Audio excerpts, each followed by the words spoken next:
आपकी स्क्रीन पर जो तस्वीर आप देख रहे हैं उसमें एक पिता पहले अपने बेटे और बेटी की उंगली पकड़ कर ले जाता दिखाई दे रहा है, फिर लौटते हुए दिख रहा है, लेकिन उसका एक हाथ खाली है। साथ में जो नहीं है वो 2 साल की बेटी है। बेटी कहाँ गई, इस सवाल का जवाब बाप खुद देता है। कहता है वो 2 साल की थी, मुझे बोझ लगती थी, बेटे को परेशान करती थी। शाम को मैं उसे बेटे के साथ लेकर घर से निकला, उससे कहा था कि चलो चॉकलेट दिला दूं। इसके बाद उसे नहर के किनारे ले गया और यहाँ उसे पीछे से धक्का दे दिया, उसे नहर में फेंक दिया। फिर दूसरे रास्ते से बेटे के साथ वापस घर आ गया।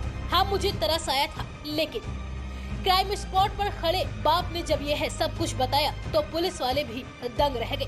फिलहाल बच्ची अभी भी लापता है। वो तखोर लगातार बच्ची की तलाश कर रहे हैं। दरअसल यह दिल दहला देने वाला मामला मेरठ के सरदना का है। यहाँ शुक्रवार की रात 8 बजे इस वारदात को अंजाम दिया गया। पूरे क्राइम का सीसीटीवी फुटेज भी सामने आ गया है। मामला सरधना थाना क्षेत्र के मंढैया गांव का है। यहाँ इब्राहिम के बेटे सल्लू और सुलेमान ने अपनी 2 साल की बेटी इकरा को गांव के पास गुजरने वाली गंग नहर में फेंक दिया। घर के पास लगे सीसीटीवी के मुताबिक वह शाम को 7:45 पर अपने 1 साल के बेटे उवैश और 2 साल की बेटी इकरा के साथ निकला था। ठीक 15 मिनट बाद करीब 8 बजे वो सिर्फ बेटे के साथ घर लौटता हुआ दिखाई दिया। मोहल्ले वालों ने जब उससे पूछा कि बेटी को कहां छोड़कर आए हो तो वो सक पका गया। उसने किसी को कुछ नहीं बताया और घर पहुंच गया। पड़ोसियों ने ही इस मामले में पुलिस को सूचना दी। इधर सुलेमान फरार हो गया, उसका फोन स्विच ऑफ बताने लगा। पुलिस ने शुक्रवार की रात भर उसकी तलाश की। सल्लू के घर में अभी पत्नी मेहरुन्निसा और बेटा उवैश है। इसके अलावा दंपति की 3 बेटी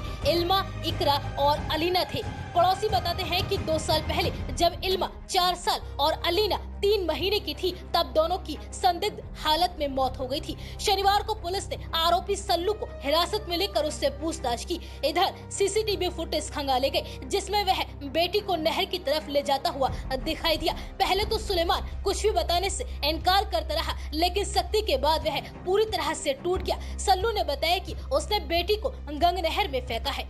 आरोपी ने बताया कि बेटी इकरा उसके बेटे ओवैस से मारपीट करती थी, इससे उसे गुस्सा आ गया। वो बोझ की तरह थी, इसलिए उसने ऐसा किया। शनिवार को पूरा दिन पुलिस गंग नहर में मासूम इकरा की तलाश करती रही।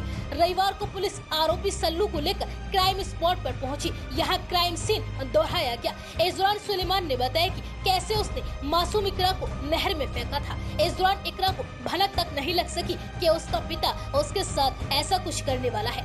एसपी ग्रामीण कमलेश बहादुर ने इस बारे में बताया कि हमें सूचना मिली थी कि सल्लू उर्फ सुलेमान की बेटी इकरा गायब हो गई है। इसके बाद पीआरवी के जवान मौके पर पहुंचे। बकरीद त्योहार से पहले इस तरह की घटना के बाद पुलिस टीम अलर्ट मोड में आ गई। जांच पड़ताल में पूरे मामले का खुलासा हो गया। 2 बेटियों इल्मा और अलीना की संदिग्ध मौत के मामले में भी पुलिस सल्लू से पूछताछ कर रही है। उसने बताया है कि इल्मा अलीना पर भूत प्रेत का साया था, इस वजह से दोनों बीमार रहती थी। दोनों बेटियों की तबीयत ठीक नहीं हुई और बीमारी की वजह से उनकी मौत हो गई। एसपी ग्रामीण कमलेश बहादुर ने आगे बताया कि आरोपी बार-बार कह रहा था कि वह उसके बेटे को परेशान करती थी। आरोपी यह भी कह रहा था कि वह अपने बेटे को पढ़ाएगा। बच्ची को गंग नहर में फेंकने के मामले में आरोपी की पत्नी या परिवार के किसी भी सदस्य ने कोई आरोप नहीं लगाया है। हालांकि हत्या के मामले में मुकदमा दर्ज कर लिया गया है। मासूम इकरा के अलावा 2 बेटियों की मौत कैसे हुई, पुलिस अब इसकी भी जांच कर रही है और आरोपी पिता को हिरासत में लेकर उससे लगातार पूछताछ चल रही है।